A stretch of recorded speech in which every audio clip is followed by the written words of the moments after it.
verset 19 et verset 31. Avec Jésus, ton statut doit changer. Si ton statut ne change pas, c'est qu'il y a un problème. Alléluia. C'est qu'il y a un problème. Soit tu es avec Jésus, et puis toi-même tu ne sais pas que tu es avec lui, ou bien tu n'es même pas avec lui. Dans la bergerie, il n'y a pas que les brebis. Il y a aussi des loups déguisés en agneaux. Amen. Je vais faire la lecture. Merci. Merci. Comme c'est juste une exhortation.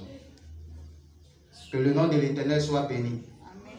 Il y avait un homme riche, toujours vêtu d'habits coûteux et raffinés. Sa vie n'était chaque jour que festin et plaisir. Un pauvre, nommé Lazare, se tenait couché devant le portail de sa villa, le corps couvert de plaies purulentes. Il aurait bien voulu calmer sa faim avec les miettes qui tombaient de la table du riche.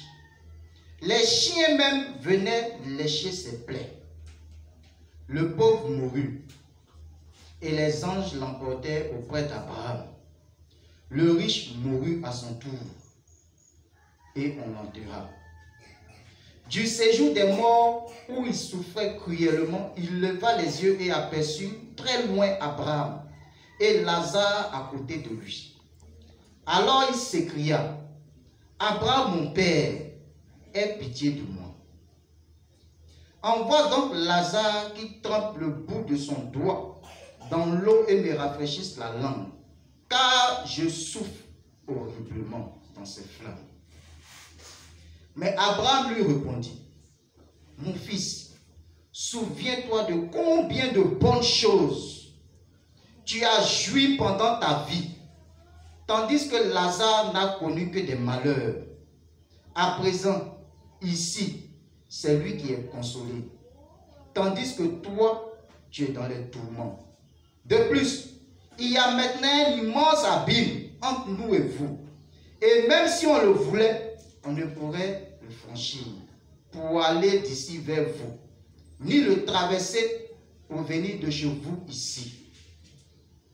Dans ce cas, dit alors le riche, je t'en conjure, Père, envoie au moins Lazare dans la maison de mon père, car j'ai 5 frères, qui les avertissent pour qu'ils n'aboutissent pas eux aussi dans ce lieu de tourment. Tes frères ont les écrits de Moïse et des prophètes. Lui répondit Abraham. Qui les écoute? Non, père Abraham, reprit l'autre. Mais si quelqu'un revient du séjour des morts et va les trouver, ils changeront.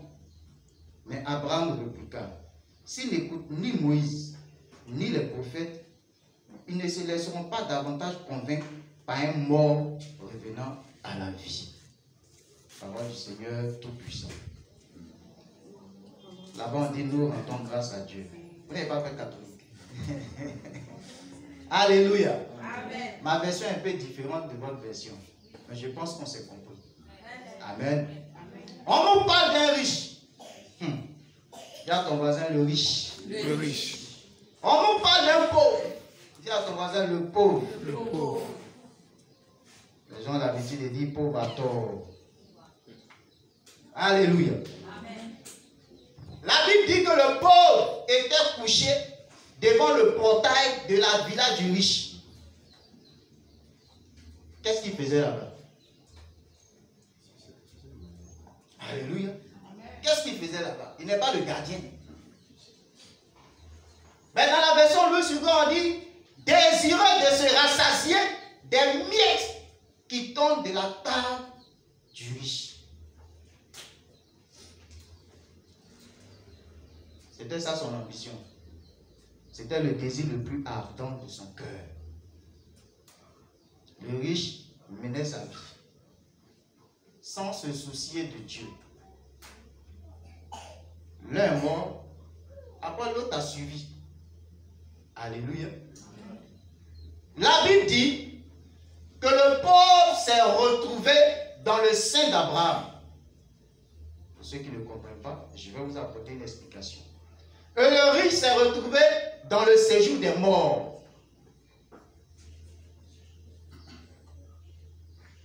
Est-ce qu'ils étaient dans le même lieu? Non. D'accord. Ok. La Bible dit que le riche qui était dans le séjour des morts était en proie au tourment. Il souffrait dans les flammes. On ne parle pas encore de la fin du monde.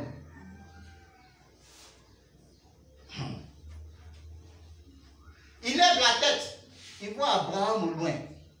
Il dit à Abraham, il faut envoyer Lazare. Il va tremper son doigt dans de l'eau pour venir rafraîchir un peu ma langue. Ça veut dire qu'il faisait chaud là-bas. D'accord. On dit c'est pas possible. Il dit d'accord. Même si c'est pas possible. Chez nous là, on a 5 frères. Sur moi aussi, ils sont riches. Ils sont dans de belles voitures. Ils dorment dans de belles maisons. Ils voyagent. Ils passent les week-ends à Sydney. Ils vont à Dubaï. Ils font du poti-potard. Ils font du pota-poti. Et tout. Pardon. Moi j'ai compris. Mais j'ai compris un peu trop tard. Envoie Lazare pour aller les prévenir. Abraham dit, ils ont Moïse et les prophètes. Quand on dit Moïse, c'est-à-dire la loi de Dieu. Les prophètes, c'est ceux-là qui parlent de la part de Dieu, donc les serviteurs de Dieu. Qui les écoute? On dit non. Nous tous on les voyait. Les dimanches, on ne peut pas dormir. Quand on revient de la boîte de nuit, on attend. Les instruments même ne sont pas accordés. Ils nous dérangent. On ne peut pas les écouter. Il faut envoyer quelqu'un. Abraham dit, s'il ne les écoute pas, même si quelqu'un revient des morts, ils ne vont pas l'écouter. C'est bon? J'ai résumé. Ça peut aller? On peut démarrer? Amen. Alléluia. Amen. Je tiens à apporter une précision. Le riche ne s'est pas retrouvé dans le séjour des morts parce qu'il était riche. Amen. Pour ceux qui ne savent pas, le caveau familial des croyants, c'est le sein d'Abraham. Vous savez ce qu'on appelle caveau familial, non? Ah, voilà. Bon. Au cimetière, là, ton papa peut se lever pour dire je prends une parcelle de terre. Ça va prendre du temps. Laissez moi expliquer tout ça. Je prends une parcelle de terre. Cette parcelle de terre-là appartient à ma famille. Ça, c'est au cimetière. Il paye les droits à la mairie. Il dit ici, là, on ne va jamais déterrer ossements. Parce qu'à la mairie, là, selon ce que tu payes, à un moment donné, 5 ans, 10 ans, 20 ans, la mairie se donne le droit de venir retirer ton cadavre pour mettre un autre cadavre là-bas. Parce qu'il n'y a pas suffisamment de place. Amen. Voilà. Lui dit, je paye. Ça, c'est pour ma famille. Si Kona était enterré ici, on va revenir 100 ans après, on va trouver les os de Kona ici. Personne d'autre ne peut enterrer son mort ici. Notre parcelle, cette parcelle-là nous appartient. Donc, on construit un caveau familial. C'est bon? D'accord. Ok. Abraham étant le père de la foi, Dieu s'est révélé à Abraham. Il a changé son nom et il a promis qu'Abraham allait être le père d'une grande nation. La Bible dit qu'Abraham a cru. Il est le père de la foi. Donc, en tant que croyant, quand tu décèdes, on dit tu vas dans le sein d'Abraham. Ok? Maintenant, celui qui n'a pas cru, lui, il va dans le séjour des morts. Quand on dit séjour, on ne reste pas là-bas pour longtemps. Tu séjournes. À un moment donné, tu vas sortir de là pour aller où tu vas résider à vie. Ce n'est pas encore l'enfer, ce n'est pas encore le paradis. Mais là où je vais attirer votre attention, on constate que tant bien même que ce n'était pas encore l'enfer et le paradis, le riche souffrait dans le séjour des morts. Donc pour ceux qui ne croient pas au paradis et puis en enfer, Jésus même dans cette parabole-là a fait ressortir ces éléments. Ça c'est en attendant, tu transites par là. Alléluia. Amen. Amen. Je vais aller encore plus loin. Je précise. Le riche ne s'est pas retrouvé dans le séjour des morts parce qu'il est riche. Je ne suis pas en train de dire à la chair que la richesse est un problème. Je ne suis pas aussi en train de dire à la chair que pour aller dans le sein d'Abraham, il faut être pauvre. Alléluia. Amen. Ok. Si Lazare s'est retrouvé dans le sein d'Abraham, c'est qu'à un moment donné, il a cru en ce Dieu-là. Il a donné sa vie en ce Dieu-là. C'est un croyant. Amen. Si c'était à notre époque, on allait dire qu'il a cru en Jésus. Qu'il a accepté Jésus-Christ comme son Seigneur et son Sauveur personnel. Comme chacun d'entre nous. Mais là où il y a le problème, c'est que tant bien même qu'il a accepté le Seigneur Jésus, il a passé toute sa vie à rester couché devant le portail d'autrui. Demande à ton voisin, est-ce que tu peux comprendre ça? Est-ce que tu peux comprendre ça? Alléluia. Est-ce que tu peux comprendre ça? Lazare n'était pas ambitieux. Quand vous regardez entre Lazare et le riche, qui avait le bien le plus précieux? Selon vous? Entre Lazare et le riche, qui avait le bien le plus précieux? Pourquoi? Pourquoi c'est Lazare? Parce qu'il a cru en Dieu. Si c'était à notre époque, on allait dire parce qu'il est chrétien, selon la nouvelle alliance. Le riche n'a pas cru en ce Dieu-là. Lui, il a cru en sa richesse. Alléluia. Mais quand le riche est décédé, est-ce que sa richesse l'a sauvé? On a regardé combien il avait dans son compte. On a regardé les relations qu'il avait sur la terre des hommes. Combien de fois il a pris l'avion, voyagé d'un pays à un autre pays. Toutes les entreprises qu'il a laissées. Non. Le bien, le trésor du riche était limité à des choses éphémères, périssables. Pendant que Lazare, qui était couché avec des plaies sur son corps, lui, il avait un bien qui n'était pas périssable. Alléluia. Amen. Mais là où il y a un problème, c'est que tant bien même que Lazare était reconnu par Dieu, parce que regardez, je vais vous donner une révélation. Est-ce qu'on a dit le nom du riche? Non. Parce que son nom n'est pas écrit dans le livre de vie. Quand tu crois en Jésus, que tu acceptes Jésus-Christ comme ton sauveur, ton Seigneur, ton sauveur personnel, ton nom est écrit dans le livre de vie. Donc Jésus, même en relatant cette parabole-là, a dit le nom du pauvre. Il s'appelle Lazare. Mais pourquoi on ne nous a pas dit le nom du riche? Mais vous allez voir que sur cette terre des hommes, quand tu as de l'argent, quand tu as des connaissances, quand tu as des relations, si vous vous retrouvez quelque part, on ne dit jamais le nom du pauvre, on dit le nom du riche.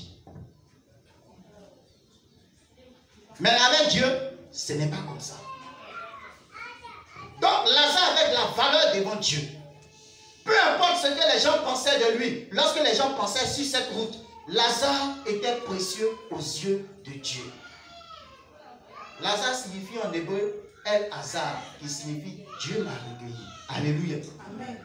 Mais qu'est-ce qu'il a fait de ce pouvoir? Qu'est-ce qu'il a fait de ce bien précieux? Lazare n'était pas un homme ambitieux. Avec Jésus, de la même manière que ton statut spirituel change, ton statut social doit aussi changer. Parce que si ton statut ne change pas, comment tu peux être une source de bénédiction pour les autres? Comment tu peux apporter ta contribution à l'avancement de l'œuvre de Dieu? Est-ce que je parle à quelqu'un? Le tout n'est pas d'accepter Jésus.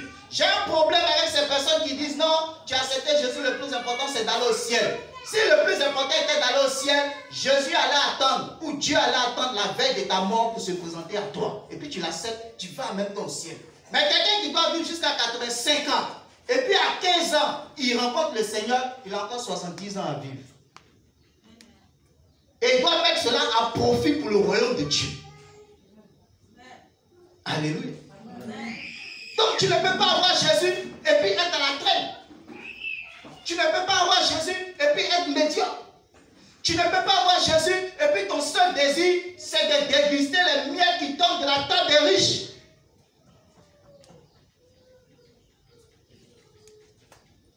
Alléluia.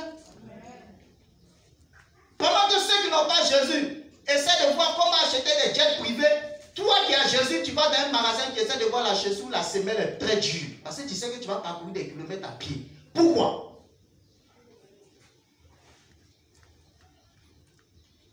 Les esclaves sur les chevaux, les princes à terre.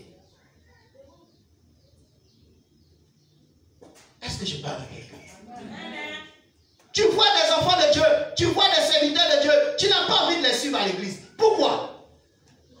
Parce que l'homme se fie à l'apparence. C'est Dieu qui connaît ton cœur. Mais celui que tu croises dans la rue là, il voit ton cœur. Lui, c'est ce que ses yeux lui permettent de voir. Mais comment toi tu peux être un témoignage ambulant si toi-même tu fais pitié?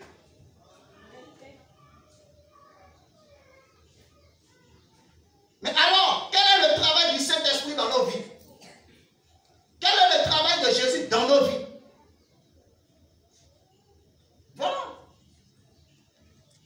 Souvent, on rencontre des gens qui t'accostent dans la rue, qui disent non, depuis le matin, je suis venu évangéliser, j'ai soif. Il faut me donner 100 francs et payer à Wadi. Franchement. Franchement. Dans la Bible, toute l'évangélisation que le Seigneur a fait, on a vu à un moment donné s'arrêter quelque part pour demander 100 francs à quelqu'un.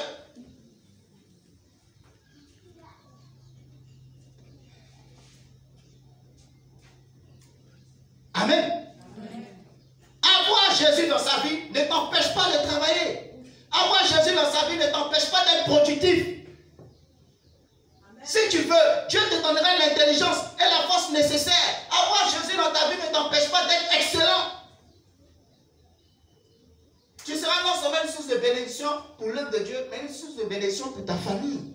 Amen. Alléluia. C'était un paresseux.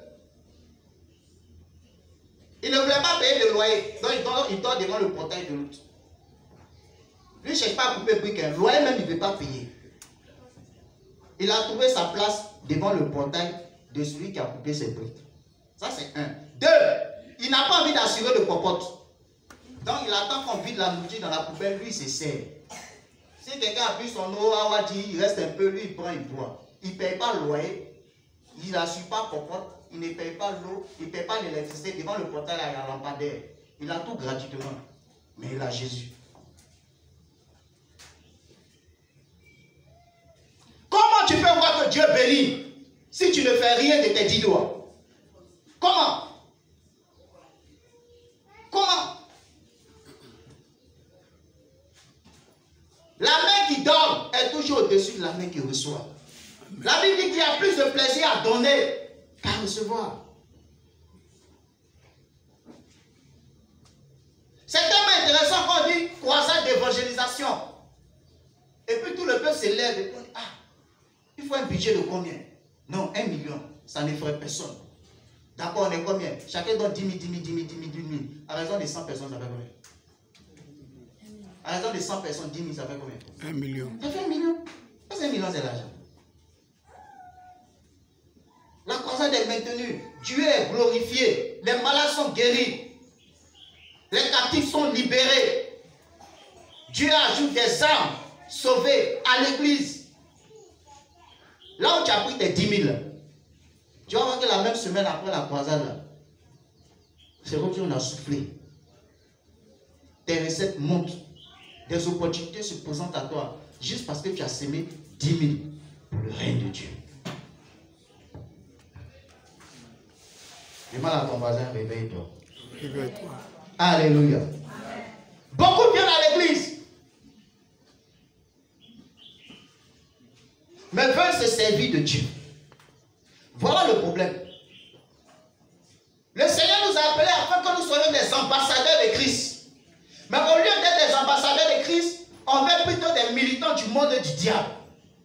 Tant bien même qu'on vient à l'église, ce que Dieu a la possibilité de te donner, le diable te fait croire que lui aussi peut te donner. Attends, ce sont les miettes. C'est ce que Lazare n'avait pas compris. Lazare pensait que le fait de manger sans dépenser, de dormir sans payer de loyer, d'avoir accès à l'eau et à l'électricité sans rien dépenser telle vie, ce n'était pas une vie. Il était en train de survivre. Et c'est comme ça le diable nous trompe. À tel point que tu es obligé de fournir plus d'énergie pour avoir peu. Tu es obligé de donner plus de ton temps pour avoir peu. Même dimanche, quand tu dis venir à l'église, tu dis non, j'ai encore besoin. Donc il faut que le dimanche, je parte aussi me chercher. Vous voyez comment le diable joue? Il joue sur les deux extrémités. Soit tu ne fais rien du tout, donc tu deviens comme un mendiant. Soit tu fais, mais il t'amène à faire beaucoup et à croire que c'est trop difficile. Écoutez, la Bible dit que notre Dieu se laissera trouver par celui qui le cherche. Si celui qui le cherche de tout son cœur. Il a dit dans Matthieu 6, 33, cherchez premièrement le royaume des cieux et la justice de Dieu. Amen. Et tout ce qui contribue à une vie paisible et épanouie sur la terre des hommes, mon Dieu, je vous donne ça. C'est pas compliqué. C'est parce qu'on a renversé qu'on souffre. C'est parce qu'on a renversé qu'on souffre. Alléluia. Est-ce que je parle à quelqu'un? Dans le livre de Luc au chapitre 10, à partir du verset 17, Jésus avait envoyé 70 disciples aller faire l'œuvre. Quand ils sont revenus, ils ont dit quoi? Dis Seigneur, les démons même nous sont soumis. Le verset qui suit, c'est Jésus qui a rétorqué, il a dit, je voyais Satan tomber du ciel comme un éclair. Et il termine pour dire, ne vous réjouissez pas de ce que les démons vous sont soumis. Réjouissez-vous de ce que vos noms sont écrits dans le royaume des cieux. Alléluia. Amen. Alléluia. Amen. À chaque fois que tu vas œuvrer pour la justice de Dieu, la situation qui mine ta vie là, derrière cette situation, il y a un esprit. À chaque fois que tu vas faire des intérêts de Dieu ta priorité, tu verras que ces esprits-là seront obligés de lâcher prise. Est-ce que je parle à quelqu'un? Si c'est le célibat, si c'est la pauvreté, si c'est la maladie, à chaque fois que tu mettras les intérêts de Dieu devant, et puis toi tes intérêts derrière, tu verras que les démons qui sont assis sur chaque situation de ta vie là, pendant que tu fais l'œuvre de Dieu, pendant que tu recherches la justice de Dieu, Satan est en train de tomber du ciel comme un éclair. La maladie tombe, la pauvreté tombe, les blocages tombent, l'échec tombe. Toi, tu ne te soucies pas de ça. Dieu, lui, prend soin de toi. Tu te soucies de son œuvre. Tu fais pour lui, il fait pour toi. Amen. Tu veux te battre. Qui a déjà vu un esprit? Celui qui a déjà vu un esprit qui lève la main. Tu as déjà vu un démon quelque part? Mais comment toi tu peux te battre contre quelqu'un que tu ne vois pas? Le combat il est perdu d'avance. Il est préférable de confier ce combat-là à celui qui le voit. C'est tellement simple. Voilà. Mais on va se débattre nous-mêmes pour pouvoir nous en sortir pendant qu'on a Jésus. Pendant qu'on a Jésus. Et on est obligé de passer par des voies tortueuses. Donc même si on est là et puis ils disent, on l'a enseigné quelque part que le salut ne se perd pas. Si on t'a enseigné ça quelque part, on t'a trompé, mon frère. On t'a trompé. Quelqu'un était mis en prison. En fin d'année, on parle de grâce présidentielle. Et la grâce là le touche. Et puis on le fait sortir des prisons. L'année suivante, ça va tuer quelqu'un. On le remet en prison et on le laisse. Elle a profité de la grâce. On le remet en prison, puis on les laisse. Vous allez renverser le sang de Jésus là sur vous quand vous serez fatigué. Amen. Amen. Il y a certains qui se plaisent tellement dans certaines choses qu'en définitive, ils ne veulent pas sortir de là. Mais le pardon et puis la repentance qu'on fait là, c'est pour celui qui a des regrets sincères, des remords sincères. Mais toi, tu demandes pardon là même, tu n'es pas sincère. Parce que tu sais que dès que tu sors, tu t'en vas, tu continues. Il y a une différence entre commettre un péché. Commettre un péché, c'est humain. Mais pratiquer le péché, ça c'est diabolique. À un moment donné, le déclic doit se faire. Nous tous on pêche. Mais à un moment donné, tu dois t'asseoir pour dire, trop c'est trop. Mon compteur est trop monté. Il faut que j'arrête un peu, que j'accorde un peu de l'importance au sacrifice que le Seigneur a fait pour moi. D'autres même viennent à l'église, mais sont chez combien? Des amulettes d'oreilles, des fétiches par-ci, des gris par-là. Et on vient à l'église. Et on dit qu'on ne prospère pas. On dit que Dieu n'intervient pas. On dit que Dieu n'agit pas. Il ne partage pas sa gloire avec quelqu'un. Alléluia. Amen. Alléluia. Amen. J'ai tes autres frères à te réveiller, à être ambitieux, à prendre ta vie en main et à faire confiance au Saint-Esprit. Fais juste son œuvre. Amen. Pendant qu'on est en train de prier, le Seigneur me dit, regarde un peu la cour de l'église. Si c'est ta maison, on a laissé comme ça va te plaire.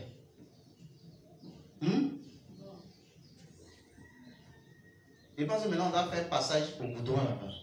Là, tout le monde passe par les ailes pour venir.